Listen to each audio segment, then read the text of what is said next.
Business വഴി ഒരു വ്യക്തി സാധനം വാങ്ങിക്കുന്നുവെങ്കിൽ ആ ഉപഭോക്താവിന് അതുകൊണ്ടുണ്ടാകുന്ന മെച്ചം, ഇതിന്റെ ഒരു മേന്മകൾ എന്തൊക്കെയാണ്, സാധ്യതകൾ എന്തൊക്കെയാണ്, അതിനെക്കുറിച്ചൊന്ന് പറയാം സർ. MLM ബിസിനസ്സിൽ അല്ലെങ്കിൽ ഡയറക്ട് സെല്ലിംഗ് ബിസിനസ്സിലൂടെ ഞാൻ നേരത്തെ പറഞ്ഞു കടകളില്ല, കടകമ്പോളങ്ങൾക്ക് പകരം വ്യക്തികളാണെന്ന് പറഞ്ഞു. ഈ വ്യക്തികളെ ഇപ്പം ഞാൻ ഈ ഒരു മേഖലയിലൂടെ അല്ലാതെ പോയി ഒരു ടൂത്ത് പേസ്റ്റ് വാങ്ങിച്ചാൽ എനിക്കത് ഉപയോഗിക്കാൻ സാധിക്കും, പക്ഷേ അതിന്റെ പ്രതിഫലമായിട്ട് എനിക്കൊന്നും കിട്ടുമില്ല.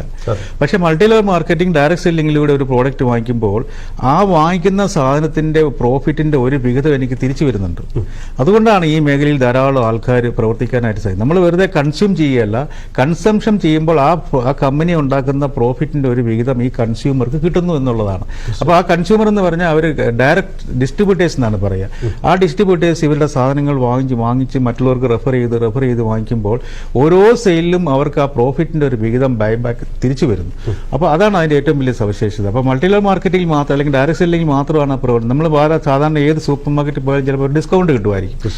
അപ്പോൾ അതിനപ്പുറം ഡിസ്കൗണ്ടിനപ്പുറം ഇവിടെ കിട്ടുന്നത് പ്രോഫിറ്റിന്റെ ഒരു ഷെയർ. അതായത് ഡയറക്ട് സെല്ലിംഗ് ഞാൻ പറഞ്ഞല്ലോ ഓപ്പർച്യൂണിറ്റി ഷെയറിംഗ് ആണ്. ആ ഡയറക്ട് സെല്ലിംഗ് ബിസിനസിന്റെ ഒരു പങ്കാളിയാണ് ഈ പറയുന്ന ഡിസ്ട്രിബ്യൂട്ടർ. അപ്പോൾ ആ ഡിസ്ട്രിബ്യൂട്ടർക്ക് ആ പ്രോഡക്റ്റിൽ വിൽക്കുന്ന ലാഭത്തിന്റെ ഒരു വിഹിതം കിട്ടുമ്പോൾ അങ്ങനെ അയാൾ വിൽക്കാനായിട്ടുള്ള ഒരു ടെൻഡൻസി കൂടി അയാൾക്ക് ഒരു മാസം ഒരു നിശ്ചിത തുക ഈ ബിസിനസ്സിലൂടെ ജനറേറ്റ് ചെയ്യാനായിട്ട് സാധിക്കുന്നു എന്നുള്ളതാണ് ഈ ബിസിനസിന്റെ ആകർഷണതയ്ക്ക് ഒരു കാരണം. തീർച്ചയായിട്ടും സാർ, ഇപ്പോൾ ഏത്